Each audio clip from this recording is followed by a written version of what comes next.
Clutch here in the dark. You're probably wondering why you don't see anything, but I'm gonna let y'all see a lot of something in a minute. Oh wait, that sounds really bad. But anyway, here is the light. Oh yeah. So what you're witnessing is the newest light we have here at High Neighbor in our garden. We have our new Growers Republic E2700 Plus light. Don't worry, I'm not gonna look into it because it's a lot of light. I got my eyes closed, but this is a lot of red light. Yes, it is brutal under here. Right now it's looking dark. I'm protecting your eyes, but this is a lot of red light under here. If you don't believe me, I'm about to crank it up a little bit more because we're gonna add the white light to it at 100%. Now still, on camera, this is going to look pretty tame, and you're going to be like, no, Clutch, that's not a lot of light. Well, I'm here to tell you, I'm not going to look directly up into that light, especially standing under it without any eye protection. That's how bright it is right now, being that close to it. Now, I can feel it on the back of my neck. It is pretty warm right now. Not like unbearable, but I can feel it. You can almost just like suntan under it. I think Vanna might try that. So this is the controller screen. Hopefully it shows up on camera. It should. But it has simple settings. You can control the red spectrum. We can turn that off by pressing that. Turns it off. You can turn off the blue. You can turn on the red separately. Then we can turn that off. You can also turn the blue on separately. Pretty cool.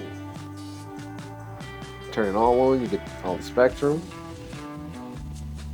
Then you can also set scenes, which is going to be your settings for it. So you can have 4 of them right now. So if I actually had it set up, it would change and adjust to the different settings on there, which is pretty cool. You can also label what it is. You can sync it with the L1. So if it's off, if the 1 is off, all is off. So light 1 is off, light 2 is on. You can also set the features for the sunrise and sunset. So if you wanted to have the red come on at a certain point, like mimicking sunrise and the sunset where the red is the highest, you can also do that. Some people are going to run red straight across the board at 100% when they're in the bloom cycle. But that is your choice. We may later on experiment with doing that later on in the day, but we're just going to get this sucker to rock out. It also shows you the temperature. They have Fahrenheit and Celsius, relative humidity, and vapor pressure deficit. And it comes with this sensor, so this does all of that. You can attach it. It's got a little hole where you can attach it on the end. You can put it on the wall somewhere. Or you can just let it hang. I'm letting it hang pretty much on the outer edge of the room. Compared to the AC Infinity, this one is more accurate. This one says 66 degrees, 32% relative humidity, and the vapor pressure deficit is 1.49.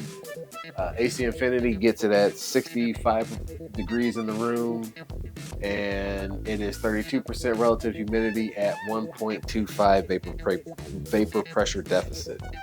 So we're going to use this one to control the light. We're going to get a dimmer switch for the Chiltech X600, X6 600 watt, and then we're going to be rocking out. So catch us up. I'm back under the light again because I'm a glutton for punishment. So we're going to keep it simple. This light puts out a lot of energy for your plants. With it, it has a Soson driver and Osram diodes in it. Ooh, I shouldn't have looked up. But with that, it puts out an even amount of light across the middle. Towards the edges, you of course always have drop off. I don't have a par meter or anything like that, but based off of their charts, it's going to be listed somewhere above here. It's going to be floating around somewhere, probably more likely right there. But that's what's going to be on the little product SKU. with it. This is a 6-foot light. It's foldable. It collapses in half. It has 2 hinge joints. Actually, the hinge joints right here. It has hanging points right here. It comes with wire hangers. We were upgraded to ratcheted hangers. With that, this is at 100% right now. It looks pretty dim.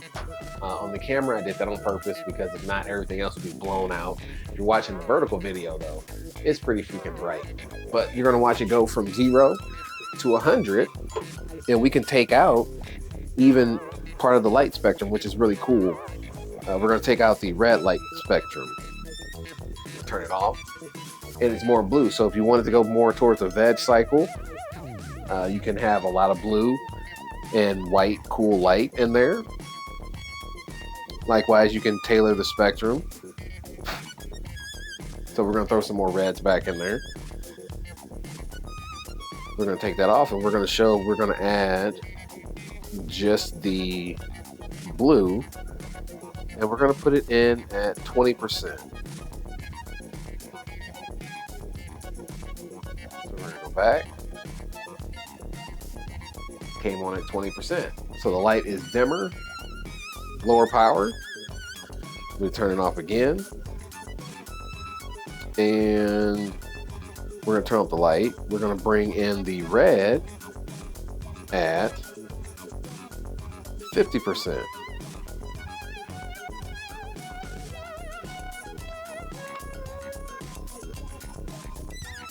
So this includes the far red as well. I know you're not going to be able to see the spectrum change on camera, but we're going to take out the far red. So it's going to drop a couple of the diodes. This pushes more blue in there for that spectrum. I'm sorry, it adds more blue. And if you go back to the other setting, it turns off some of that extra blue. But let's go back to the blue cycle at 50%. We're also going to add back in our other blue, and let's do 50%. So we turn it back on. We have 50% of the light. You also have settings where you can adjust the cycles, where you have a sunset feature, sunrise, a whole bunch of stuff that comes with it.